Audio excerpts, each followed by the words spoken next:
বেকী নৈ বাঢ়নী পানীয়ে সৃষ্টি কৰিলে বানপানী। আজি ৰাতিপুৱাৰ পৰা বেকী নদী বাঢ়নী পানীয়ে খৰভোকৰ উত্তৰে বৃহৎ অঞ্চলটোক বানপানীৰ কবলত পেলাইছে। এই অঞ্চলটোত একাধিক্ৰমে সুতনাবাৰী পথাৰ, জামাদাবৰী পথাৰ, কায়স্থ গাঁও, জামদাবৰী গাঁও, শাহপুৰ, বান্দখোৱা গাঁওবোৰ বানপানীৰ কবলত।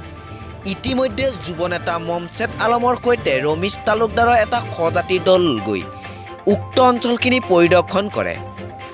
তেখেতে উল্লেখ কৰে যে এই সমগ্ৰ অঞ্চলটোত প্ৰায় 1000 পৰিয়ালে জ্বলা-কলা খাইছে।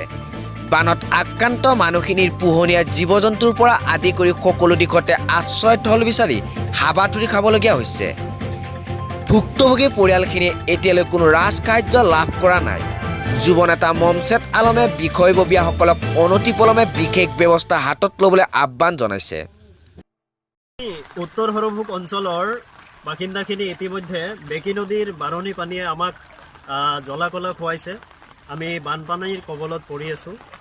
উত্তৰ সৰভোগ অঞ্চলৰ ভিতৰত ক'ব লাগিলে একাধিক্ৰমে গাঁও সুতনাবাৰী পথাৰ, জামাদাৰবৰী পথাৰ, শাহাপুৰ, জামাদাৰবৰী, কায়স্থ গাঁও, এই গোটেই গাঁওখিনি ইতিমধ্যে বেকী নদীৰ বানপানীয়ে আমাক জ্বলা-কলা খুৱাইছে। এই অঞ্চলৰ মানুহখিনিয়ে থিতাপি ঠাই পোৱা নাই, আশ্ৰয়স্থল বিচাৰি পোৱা নাই। মই এই ক্ষেত্ৰত আমাৰ বিভাগীয়সকলক অৱগত কৰিব বিচাৰিছোঁ যাতে অনতি বিলম্বে তেওঁলোকে কিবা এটা বিশেষ ব্যৱস্থা কৰে। আমাৰ অঞ্চলৰ মানুহখিনিয়ে গোটেইখিনি মানুহ ইতিমধ্যে তেওঁলোকৰ যিবিলাক পোহনীয়া জীৱ-জন্তু আছিলে সেই জীৱ-জন্তুবিলাক তেওঁলোকে আশ্ৰয়স্থলত ৰাখিব পৰা নাই। আৰু বিশেষকৈ এই মানুহখিনিৰ ঘৰ দুৱাৰ ইতিমধ্যে ডুব গৈছে।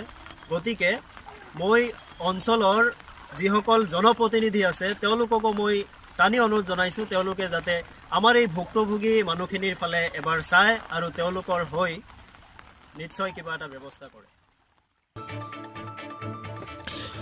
সৰভোগৰ পৰা ৰমেশ তালুকদাৰ ৰিপৰ্ট, নামনি অসম।